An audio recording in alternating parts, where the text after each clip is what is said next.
આપણે બાબા રામદેવજી વિશે કથા શ્રવણ કરશું। બાબા રામદેવજી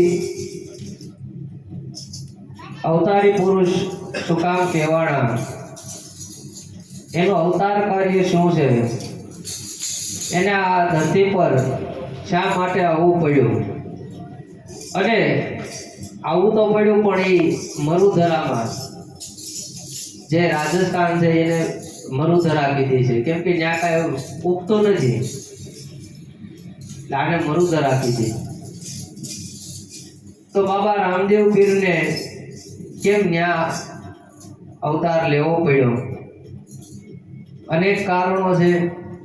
આ કારણો આપણે આગળ કથામાં સાંભળશું। તો બાબા રામદેવ પીરને આ કથા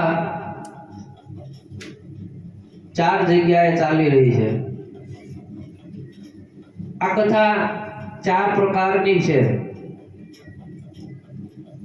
એક કથા શ્રદ્ધાની છે, એક કથા વચનની છે, એક કથા વિશ્વાસની, અને એક કથા શરણાગતિની છે। આ ચારેય કથા 4 ઘાટ પર ચાલી રહી છે। તો આ કથા કયા ઘાટ પર ચાલી રહી છે? એક જ્ઞાનના ઘાટ પર કથા શરૂ છે, એક કથા કર્મના ઘાટ પર છે, અને એક કથા ભક્તિના ઘાટ ઉપર, અને એક શરણાગતિના ઘાટ ઉપર આ કથા ચાલી રહી છે। તો 4 જગ્યાએ કથા નો અહીંથી આરંભ થાય છે। શરૂઆતમાં આપણે બાબા રામદેવ પીરના ઇતિહાસ વિશે જાણશું, એના પૂર્વજો વિશે જાણશું, પછી આગળ એમની કથા શરૂ થાય। પણ તે પહેલા આપણે આ અવતાર કાર્ય શા માટે થયું, એનો પ્રાદુર્ભાવ શા માટે થયો, એ જાણવા માટે આપણે આ કથાનું શ્રવણ કરીએ। કોઈ પણ સત્કર્મ હોય, ધર્મ કાર્ય હોય, તો 3 વસ્તુ ભેગી થાય ત્યારે આ સત્કર્મ છે એ સફળ થાય છે। એક તો ઈચ્છા, બીજું યત્ન, અને ત્રીજું અનુગ્રહ। કોઈ પણ કાર્ય કરવા માટે આપણે ઈચ્છા દર્શાવીએ તો ઈચ્છા આપણી પૂરી થાય ખરી। યત્ન એટલે આ કોઈ ધર્મ કાર્યને આપણે માટે જે કાંઈ દોડધામ કરી, વસ્તુ લાવી મૂકવી, આ જે બધી વ્યવસ્થા કરવી, એ પણ થઈ જાય।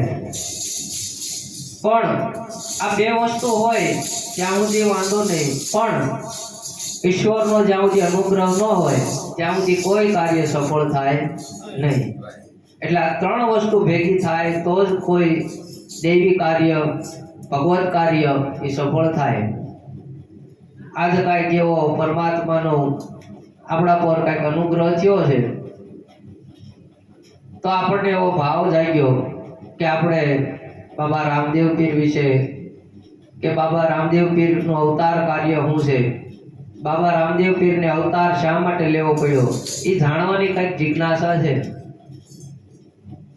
તો એ જિજ્ઞાસાને માટે આપણે આ કથાની શરૂઆત કરી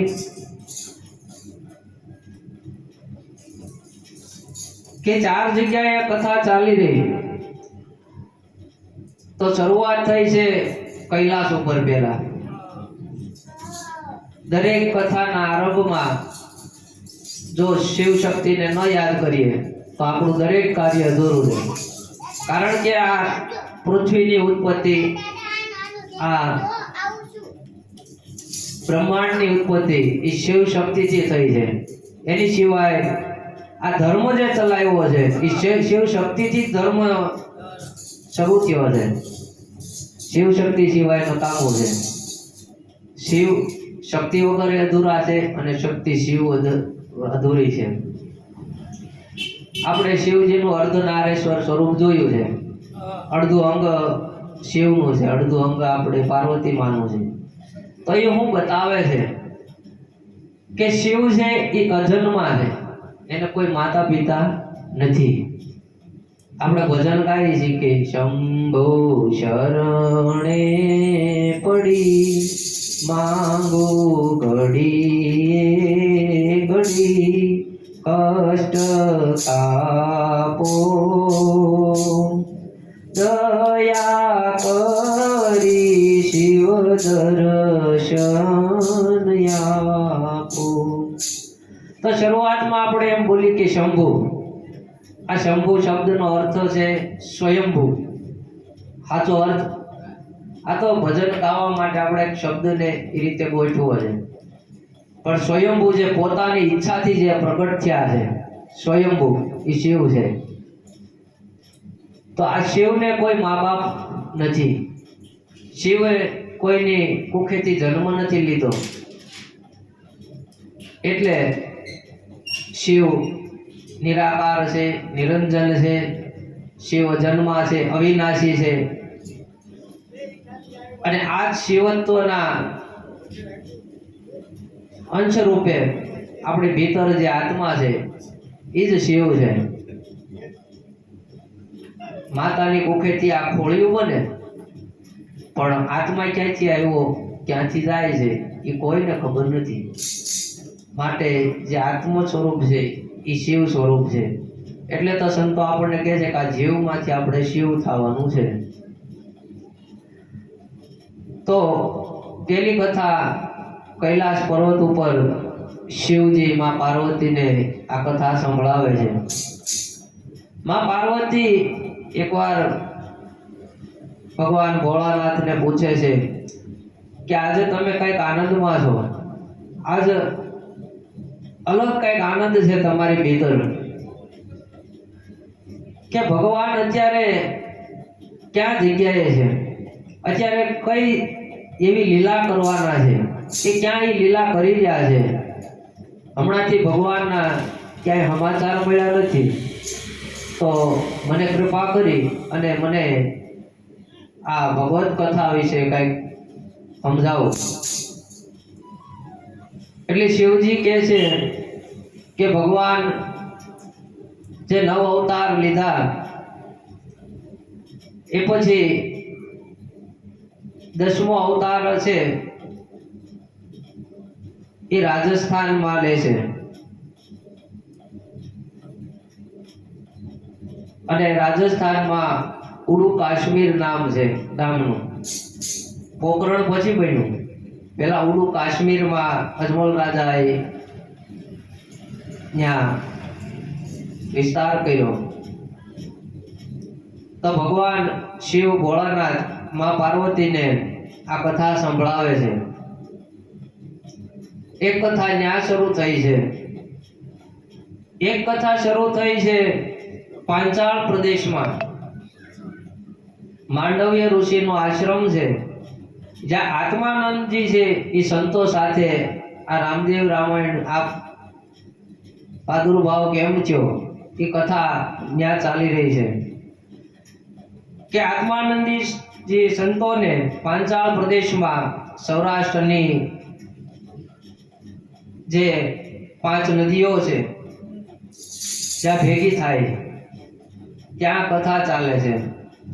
પાંચાળ પ્રદેશમાં કપિલ મુનિએ ભાદરવા સુદ છઠના દિવસે આ ગુપ્ત રીતે ગંગા પ્રગટ કરી છે, જેને માનસિક ગંગા કીધી છે.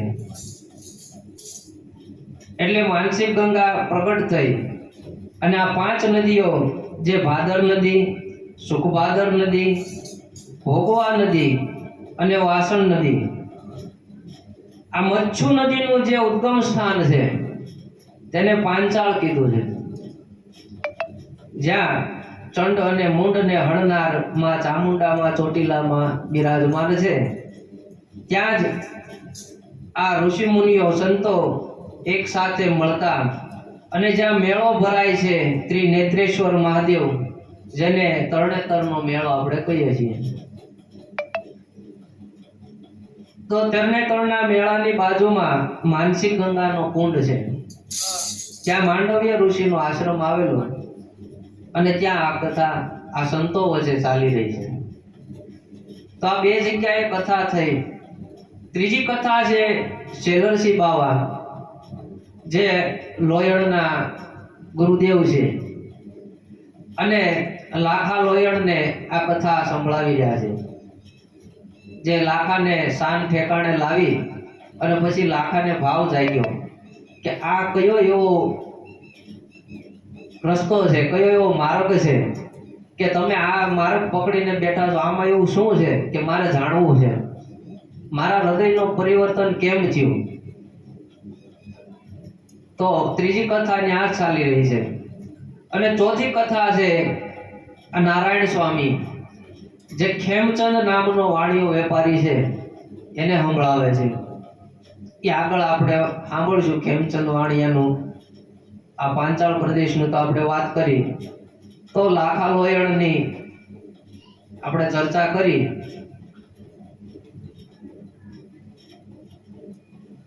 કે અને આત્માનંદજી જે છે એ રામદેવ રામાયણના પ્રથમ વક્તા છે. રામદેવ રામાયણની જેણે રચના કરી એ આત્માનંદ નારાયણ સ્વામી પોતે. નારાયણ સ્વામીના ગુરુ છે લાલ સ્વામી અને એના ગુરુ છે આત્માનંદ સ્વામી. તો આ ગુરુ પરંપરાની પ્રણાલિકામાં આ નારાયણ સ્વામીએ રામદેવ બાપાની ખૂબ સુંદર મજાની રામાયણ લખી અને એણે રચના કરી. રામદેવ નો અર્થ શું? પેલા તો આપણે ત્યાંથી શરૂઆત કરી કે રામદેવ રામાયણ જ કેમ લખવામાં આવ્યું. કે રા એટલે સૂર્ય તત્વ, એટલે કે આપણો બુદ્ધિનો યોગ, અને મ એટલે મન શક્તિનો યોગ, એટલે કે ચંદ્ર તત્વ, અને દેવ એટલે નિષ્કલંક મહાદેવ, નિષ્કલંક નિદાર દેવ. અને રામાયણ એટલે અયણ એટલે યાત્રા. આપણે આ એક રામદેવ પીર બાબાની યાત્રા આપણે આજથી પ્રારંભ કરીએ છીએ. રામાયણનો અર્થ આ જ કે આપણે એક યાત્રા ઉપર અત્યારે નીકળ્યા છીએ. આ મારી જ તમારી એક યાત્રા શરૂ થઈ છે. તો યાત્રા દરમિયાન આપણે અધ્યાત્મને ન સમજીએ, જ્યાં સુધી મારા તમારા જીવનમાં અધ્યાત્મ નહીં આવે ત્યાં સુધી આપણને અવતાર શું છે, એનું કાર્ય શું છે, એને શા માટે આવવું પડ્યું, તો આપણને ખ્યાલ આવે. રામદેવ બાપાને બધાને ખબર છે કે ભાઈ પોકરણગઢમાં એને જન્મ ધારણ કર્યો અને એવી લોકવાયકા છે કે એને કુખેથી જન્મ નથી લીધો અને પછી એને નાનપણમાં બાળ લીલાઓ કરી છે. એ કુમકુમ પગલા પાડ્યા છે. આ કયા કુમકુમ પગલા છે? એને ઉકળથી દેગ ઉતારી, પછી એને લીલુડા ઘોડલાની વેન કર્યું. દૂધ નથી પીતા કે મારે લીલુડો ઘોડલો જોવે.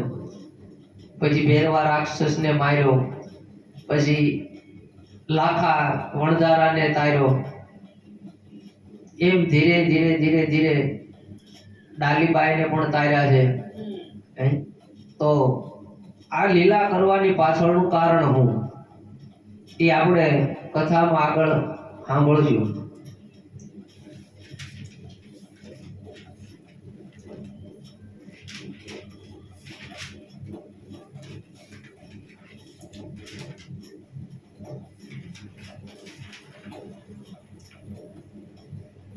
તો એક કથા આપણે કૈલાસ ઉપર થઈ.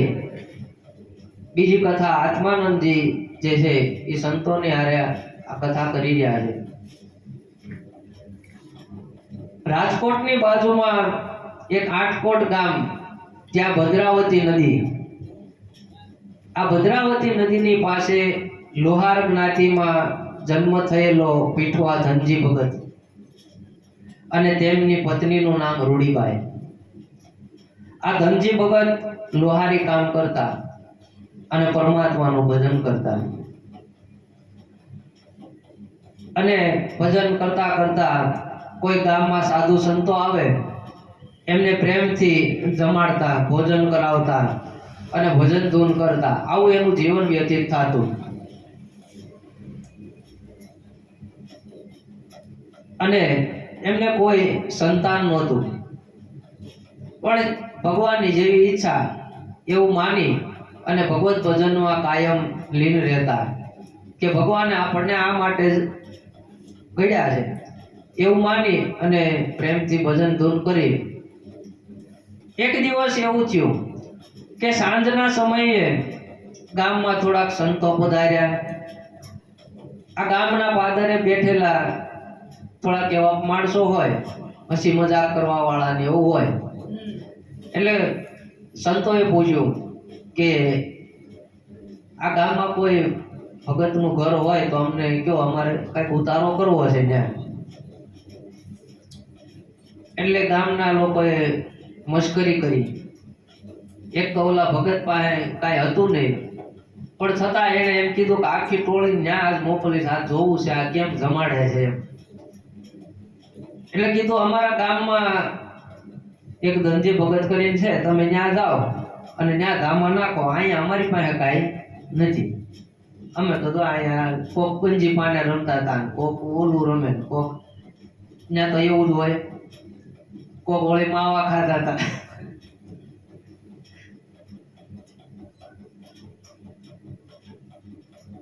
તો આ ઉતારા માટે ત્યાં સંતો આવ્યા અને ધનજી ભગત ભાળી ગયા. અને એ તો હરખમાં સાધુ સંતોના આગતા સ્વાગતા કરવા માંડ્યા. આવો આવો, અમારે આજે સોનાનો દિવસ ઉગ્યો. જો ભક્તો કેવી રીતે બધાનો સંતો ભલે એ ભગવો પહેર્યો હોય પણ એને કેવી રીતે આવકાર આપો કે આજે અમારા દીવ ઉઘડી ગયા. ભગવાન ક્યારે કયા સ્વરૂપે આવી જાય મને તમને ખબર નથી રહેતી. તો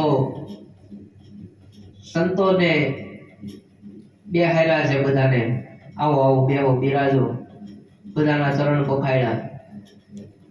અને ભગતે કીધું કે આજે તમે બધા ભોજન કરીને જાઓ. ઘરમાં કાંઈ હતું નહીં, પણ છતાં એ કે હું ગમે ત્યાંથી વ્યવસ્થા કરું છું. એટલે આજુબાજુમાંથી થોડુંક ભેગું કરી અને સાધુ સંતોને પ્રેમથી જમાડ્યા. પછી ભગતે કીધું કે આજે તમે એક સારા દિવસે આવ્યા છો. આજે પવિત્ર દિવસ છે કે અષાઢી બીજ છે અને અમારા ઘરે દર બીજે ભજન કીર્તન થાય છે. તો તમે આજ રોકાઈ જાઓ અને આજ આપણે સત્સંગ કરીએ. માટે આજને રાત અમારે ત્યાં તમે મહેમાન થાઓ. સંતો રાજી થયા. સંતો કે કાંઈ વાંધો નહીં ભગત, અમે તમારે ત્યાં આજે રોકાશું. અને મધ્યરાત્રિ થઈ અને ભજન જામ્યા છે કે વાગે બડાકા ભારી ભજનના, વાગે બડાકા ભારી રે ઓ જી. 12 બીજના ધણીને સમરું, 12 બીજના રે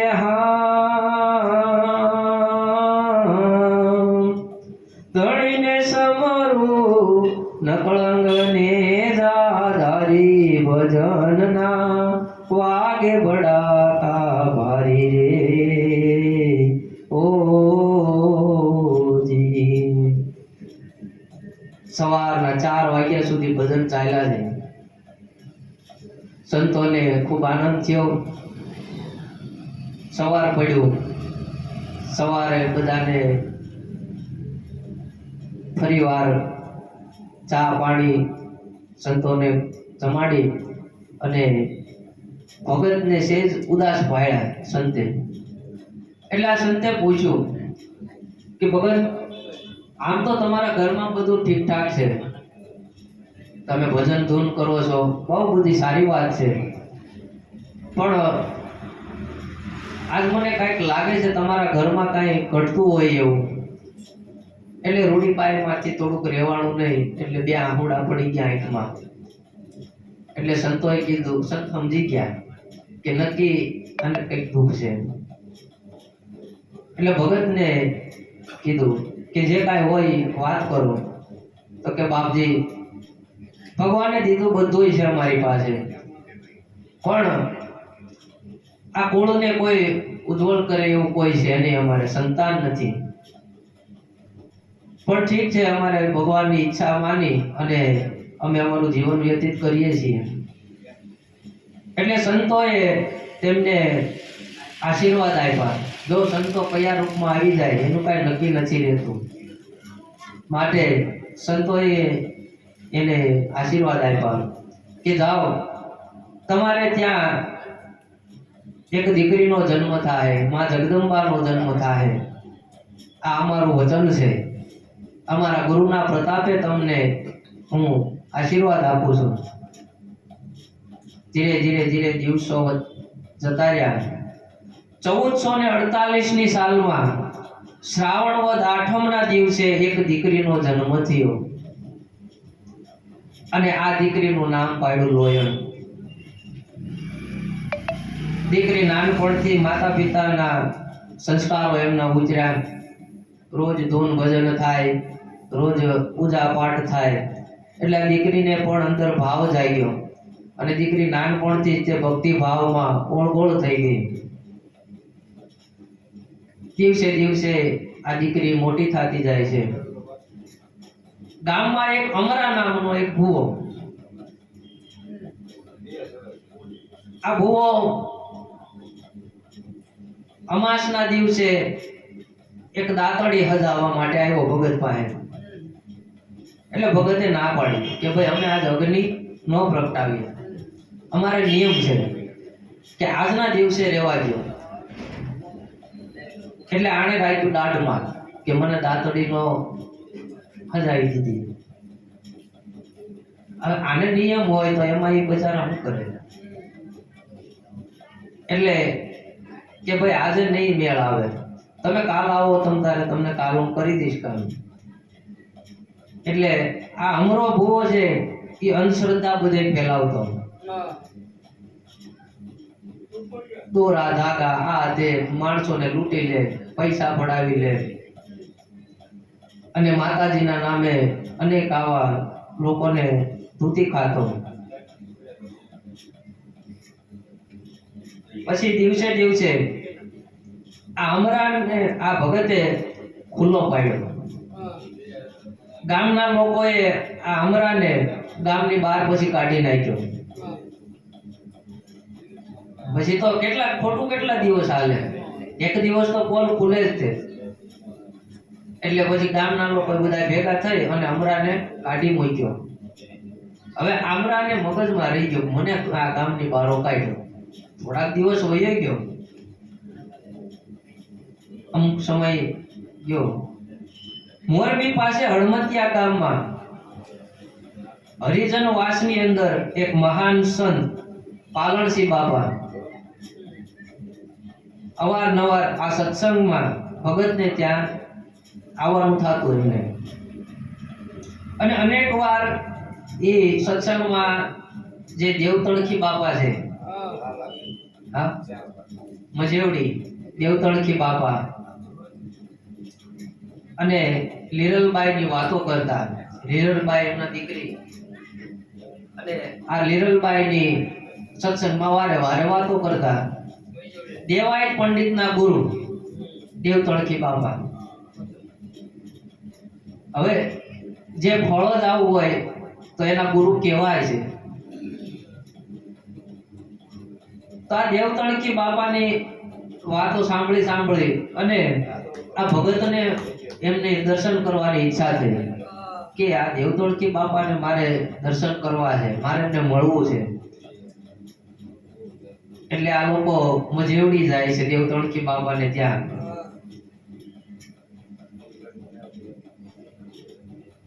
રામસાગર પર બાપાએ ભજન ગાતા જોઈ ત્યાં બેઠા અને બાપા ભજન ગાતા હતા દેવતણખી બાપા. અને એવા સરસ ભજન ગાય, એવા સરસ ભજન ગાય. અને એમની દીકરી લીરલબાઈ એ પણ સુંદર મજાના ભજન ગાય. અને આ દીકરી લોયણ ત્યાં આવેલી, લોયણ ને ભાવ થયો કે બાપા મારે આવા ભજન ગાતા શીખવું છે. એટલે દેવતણ કે બાપાને એને પ્રાર્થના કરી કે બાપા મને આવા ભજન શીખવાડો ને મારે ભજન ગાવા છે. બાપાએ માથે હાથ મૂકીને કીધું કે ગાતા અને ભજન બનાવતાય તું શીખી જાય, એવા મારા આશીર્વાદ છે. તું ભજન બનાવતાય શીખી જાય. એટલે આવા આશીર્વાદ લઈ અને પછી લોયણ તો ધીરે ધીરે ધીરે ધીરે એમાં પારંગત થવા માંડ્યા. સમય જાતા આ અમરાને જે કાઢી મૂક્યો હતો ગામમાંથી, એ અમરો છે એ વેશ પલટો કરીને આવ્યો, પાછો આવ્યો અને પાછો દંભ કર્યો કે ભાઈ હું તો હિમાલય ગયો તો અને ત્યાં તો મેં તપ કર્યું, આમ કર્યું, તેમ કર્યું, મને ભગવાન મળી ગયા ને હવે મને ખબર પડી ગઈ સત્ય શું છે ખોટું શું છે. મેં આ બધા કામ મૂકી દીધા છે. હવે તો મારે ભજન ને સત્સંગ ને એવું જ કરવું છે, મારે બીજું કાંઈ કરવું નથી. એટલે રાત્રે ભજન થયા, ગામમાં આવ્યો અને રાત્રે ભજન રાખ્યા. ભજન થયા, બેઠો ત્યાં આવીને ભજનમાં આ લોયણે ભજન ગાયા. હારણ આ લોયણના ભજન નો અવાજ છે એ લાખાને સંભળાણો. એનો મહેલ ત્યાં બાજુમાં હતો, અમરાના ઘરની બાજુમાં. એટલે લાખાને આખી રાત ઊંઘ નો આવી કે હારો આવો મીઠો અવાજ, જો જેનો અવાજ આવો છે તો એ સ્ત્રી કેવી છે. લાખાને તો પેલા આવો જ વિચાર હતા, પેલા એને કઈ આવી ખબર ના પડતી. એટલે એને આખી રાત ઊંઘ નથી આવી. ભજન સાંભળ્યા પછી સવારે રાજાએ ગામના લોકોને પૂછ્યું કે ભાઈ રાત્રે આ કંઈક ભજન હતા અને બહુ સરસ ભજન અહીંયા થતા હતા, તો કોણ એવું ગાતું હતું? ને બરોબર ત્યાં અમરો મળ્યો, અમરાને લાગ મળ્યો કે આ ભગતને અહીંયા ભટકાડી દેવો છે. બહુ કે ભગતનો દીકરો થતો હતો ને, હવે કે આની હારે લગાડી દઉં. એટલે અમરાએ વખાણ કર્યા કે તમે જેનો અવાજ સાંભળો ને એ અવાજ તો કાંઈ નથી, એનું તમે રૂપ તો જોવો. આ કે અપ્સરાએ પાછી પડે, ઝાંખી પડે એવું તો એનું રૂપ છે. અને એ આપણા જ ગામની એ કે આજે ધનજી ભગત છે ને એની દીકરી છે. એ કે તમે એકવાર એને જોવો તો કરી. આવી રીતે એના કાન ગંભીર્યા અને લાખાને ભરમાયો. લાખાથી રહેવાનું નહીં. આ રાજાએ લોયણની સગાઈની વાત કરી કે તો મારી વાત કંઈક આગો ને એમ. હવે લાખાની ઉંમર એ વખતે લગભગ 40-45 વર્ષની છે અને આ લોયણ 18-20 વર્ષના છે. પણ એને જો આ રૂપનું કેટલું ઓલું માણસની માથે ચડે છે કે એ ઉંમરે જોવા રાજી નથી. એટલે સગાઈની વાત કરી કે મારે આ કીડી કરિયાણા ગામે એક લોયણની બીજી વાત હાલતી હતી સગાઈની, અને એ વાત આ લાખાએ સાંભળી કે આની સફળની વાત બીજે હાલે છે. એટલે લાખાએ છે ને ત્યાં સમાચાર મોકલાવી દીધા, ભાળજો ત્યાં કોઈ સગાઈ કરી છે, નકર મારથી ભૂલો કોઈ છે નહીં.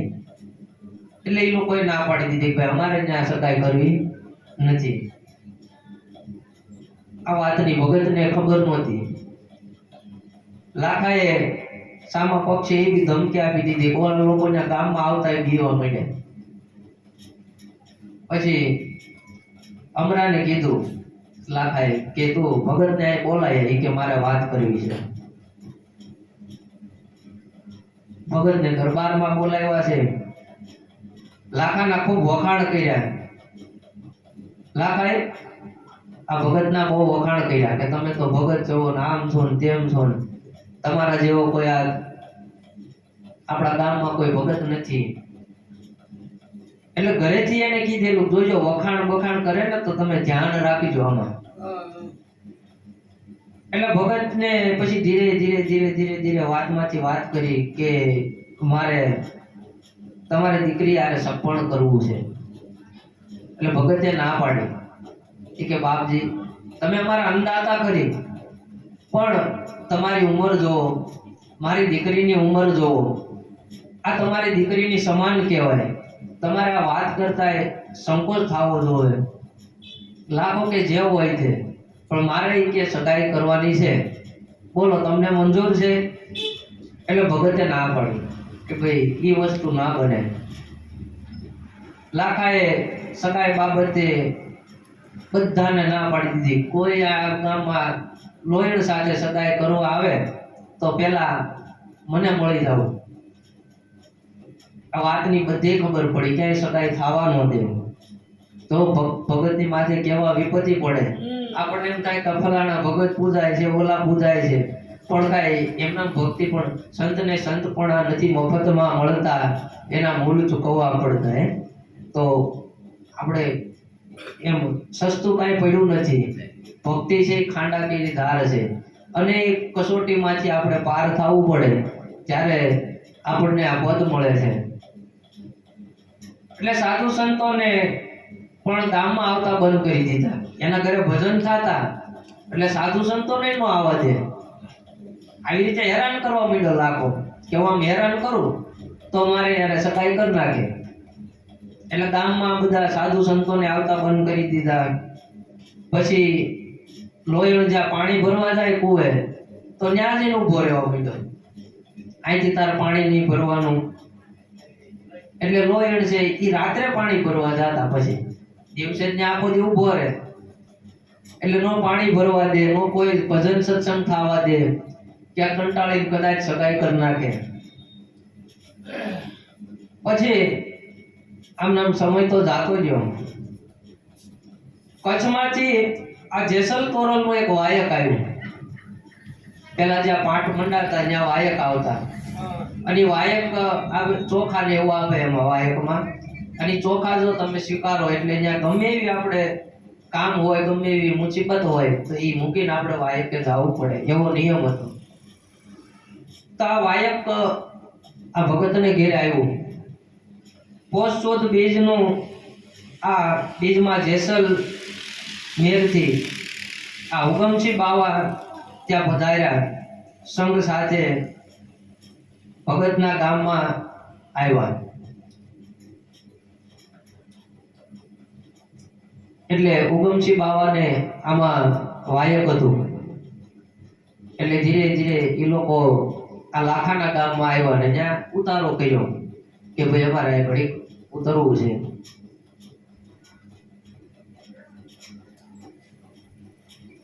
ને ત્યાં કોઈ ગામમાં કરવા ન દીધા કેમ કે લાખાને તો મનાઈ હતી. એટલે ઉગમસિંહ બાવા તો અંતર્યામી હતા, બધું જાણતા હતા.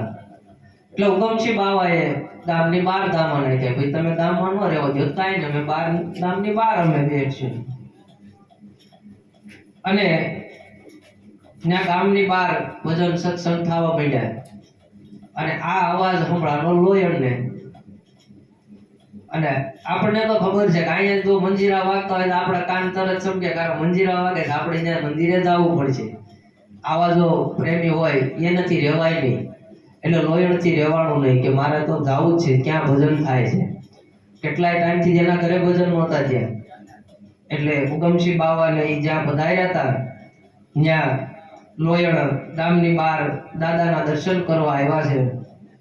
આ મહાન સંતના દર્શન કર્યા અને પછી ઉગમસિંહ બાવાને અરજ કરી છે કે લોયણે વિનંતી કરી કે બાબા મારે કોઈ ગુરુ નથી તો મને ગુરુ ધારણ આપો, મારે તમારા શિષ્ય થવું છે.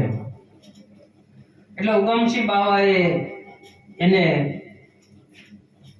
ઉદય આપ્યો, એને શિષ્ય બનાવ્યા અને બધી લોહીને વાત કરી એના દુઃખની કે ભાઈ અમારા ગામમાં આ રીતે લાખા જેનો આવું અમારી માથે ત્રાસ છે.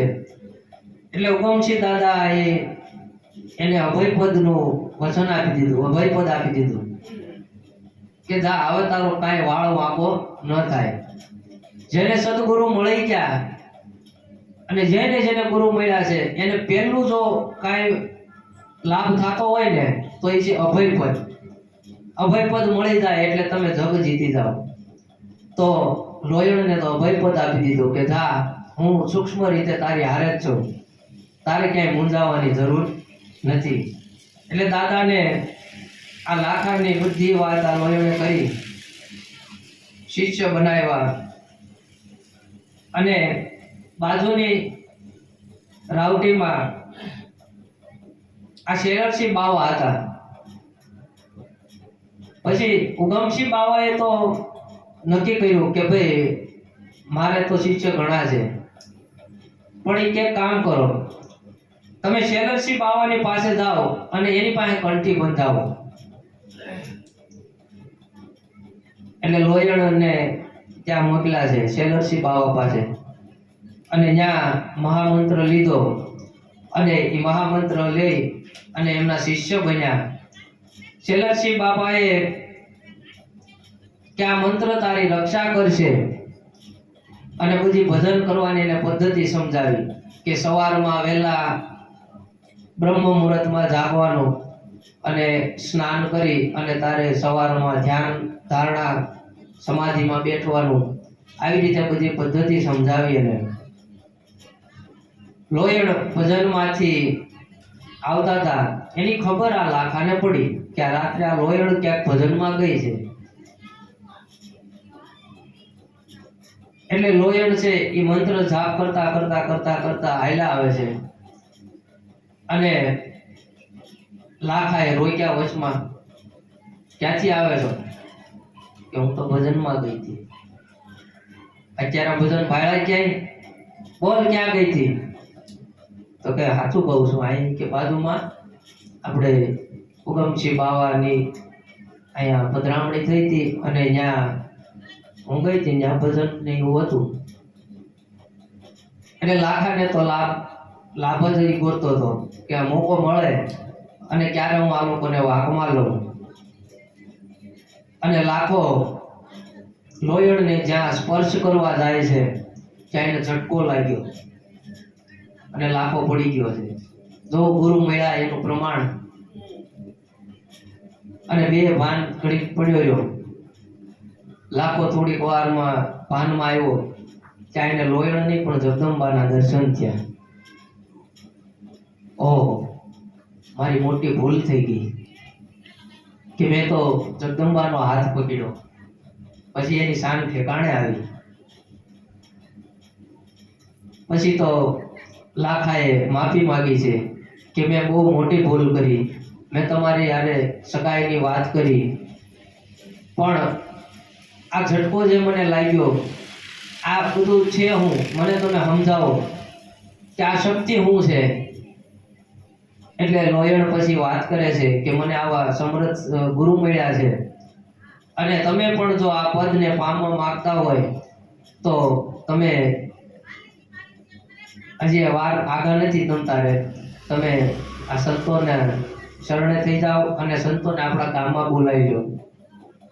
એટલે લાખાએ પછી જ્યાં ગામની બહાર બધા સાધુ સંતો હતા એને તો બોલાવ્યા ઘરે, મહેલમાં પધરામણી કરી, આગતા સ્વાગતા કરી, બધા સંતોની માફી માંગી કે મેં આવા કુકર્મો કર્યા છે, મને આવામાંથી છોડાવો.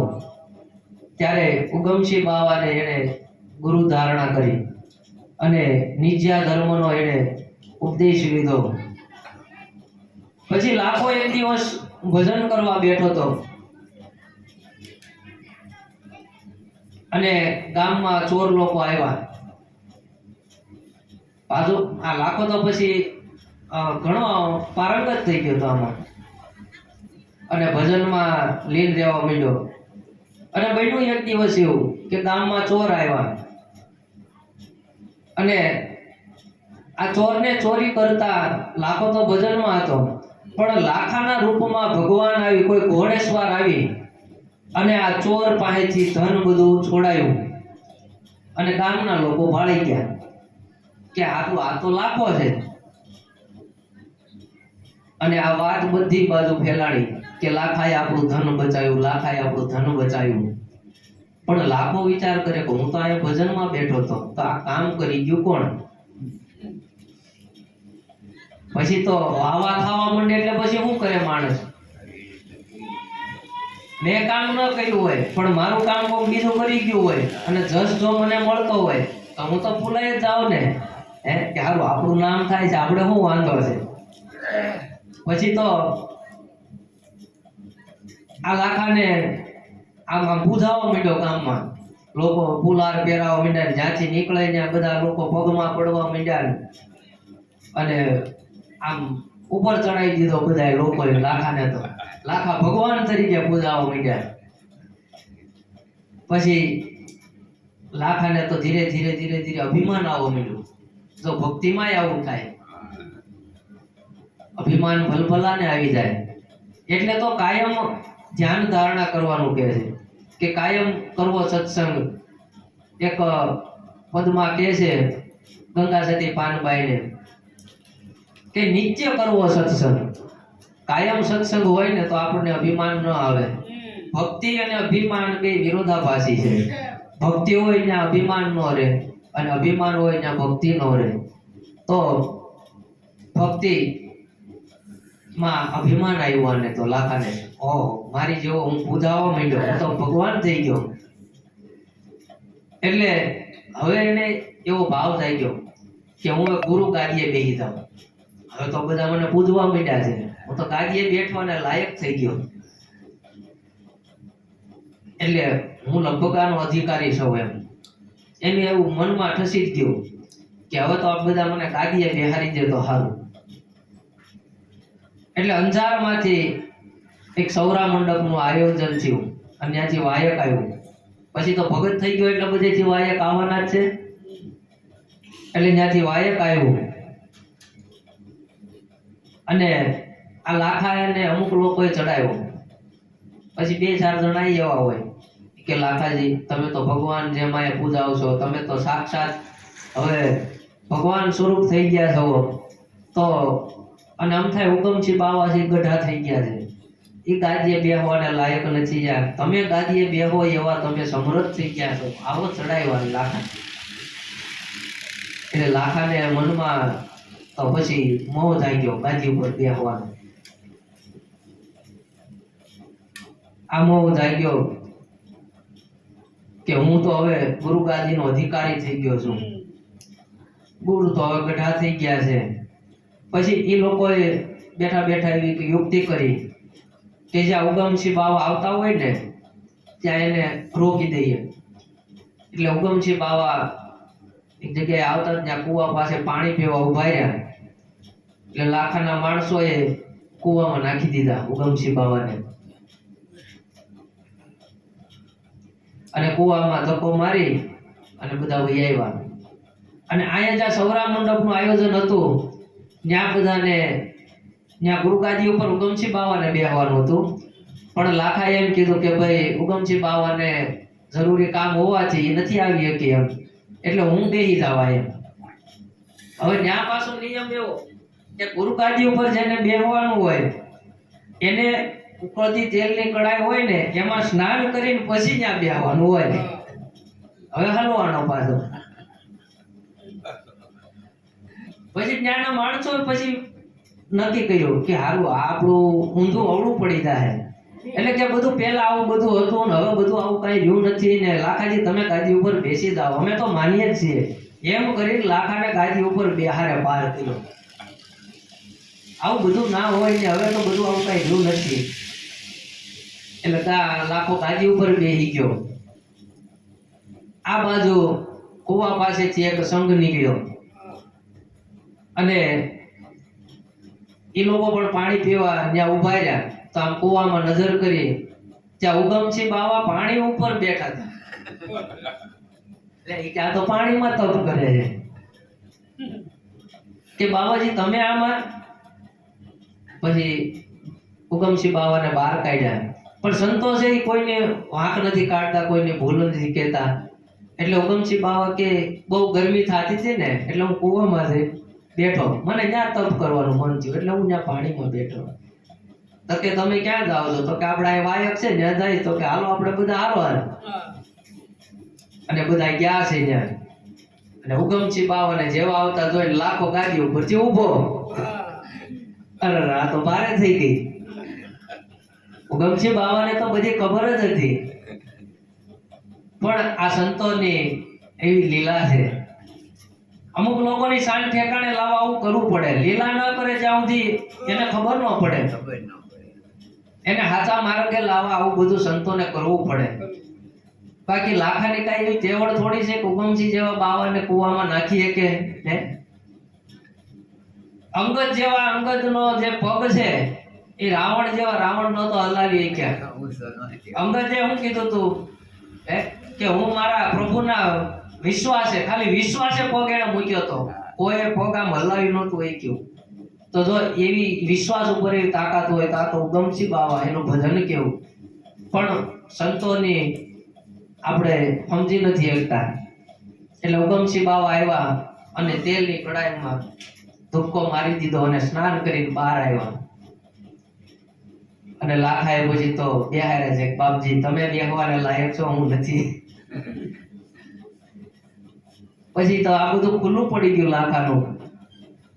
એટલે લોયણે એમના ગુરુને તો વાત ન કરી શકે. એટલે ઉગમસિંહ બાવાને કીધું કે તમે આ લાખાને કંઈક સીધો કરો, નકર કે આ જીવ ક્યાંનો ક્યાંય વયો જાહે, આનું ભજન અધૂરું રહી જાહે, તો આ જીવ ભટકતો રહે, માટે તમે આનો કંઈક ઉપાય કરો.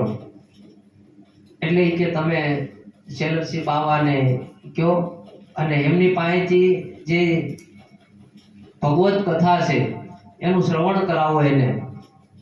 અને એવું શ્રવણ કરશે તો જ આનું જીવન સુધરશે. અને ત્યારે આ શેલરસિંહ બાવા પાસે લઈ જાય છે લોયણ. અને ત્યારે શેલરસિંહ બાવા અને આ લોયણ વચ્ચે આ રામદેવ રામાયણનું ત્યાં પ્રાગટ્ય થાય છે. ત્યાંથી કથા શરૂ થાય છે. અને એ કથા સાંભળ્યા પછી આ લાખો છે એ નિર્વાણ પદને પામ્યો છે. તો આ ગ્રંથની એવી તાકાત છે કે ભલભલાને આમાં ગોળ કરી દે. તો એક કથા અહીંયા થઈ. ચોથી કથા છે આ નારાયણ સ્વામીની. કે આ નારાયણ સ્વામી એક કથામાં આ મારવાડ પંથકમાં આ હાલે છે કથા. જે ચોથી કથા છે બધી એક જ છે, પણ 4 જગ્યાએ હાલી રહી છે. કે મારવાડ પંથકમાં આત્માનંદના શિષ્ય લાલ સ્વામી અને એના શિષ્ય નારાયણ સ્વામી. આ નારાયણ સ્વામી પ્રથમ વક્તા છે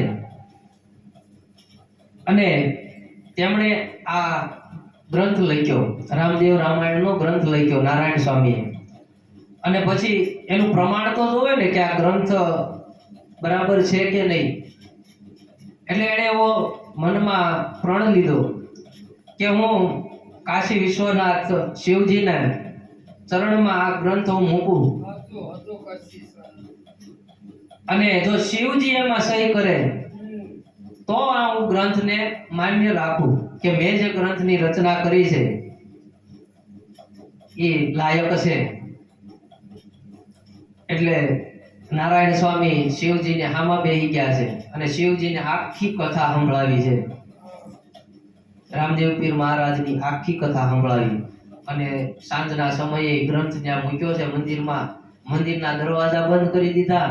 ત્યાંના પૂજારીઓને કીધું જો શિવજી આમાં સહી કરે તો જ આ ગ્રંથ હું માન્ય રાખું.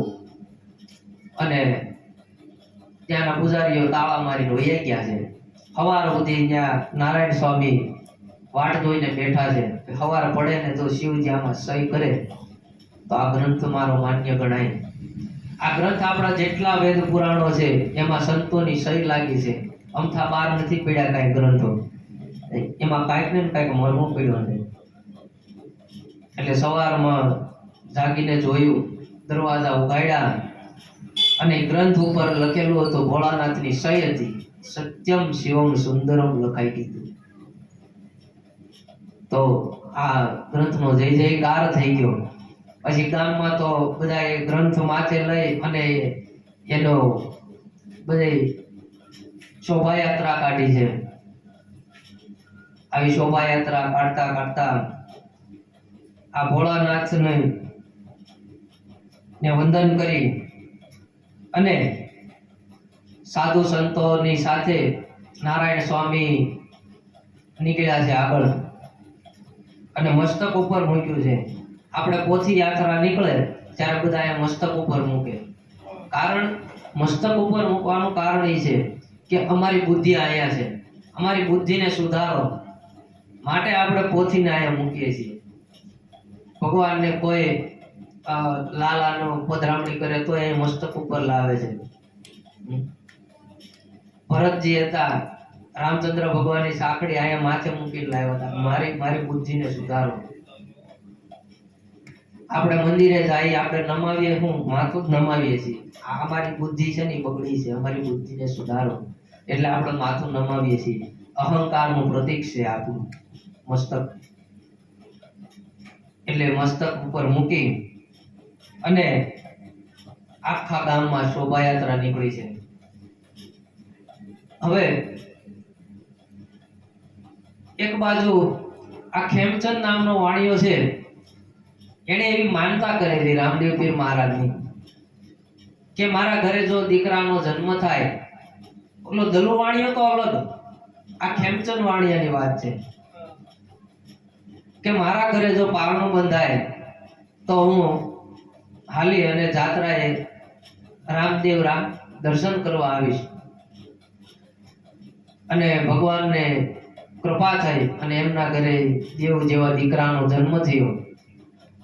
અને એ લોકો આવતા હતા, એવામાં લૂંટારાઓ આવ્યા અને આ દીકરાને લઈને વહી ગયા. એને કઈક બલી ચડાવવાની હતી. લૂંટારાઓને ધન તો લઈ ગયા બધી, અને ખેમચંદ વાણીઓ બે બાન પીડ્યો છે ત્યાં અને દીકરાને લઈને વહી ગયા. અને આ દીકરાનો અવાજ સાંભળ્યો અને આ નારાયણ સ્વામીની શોભાયાત્રામાંથી એક ઝાડ નીચે બેઠા હતા.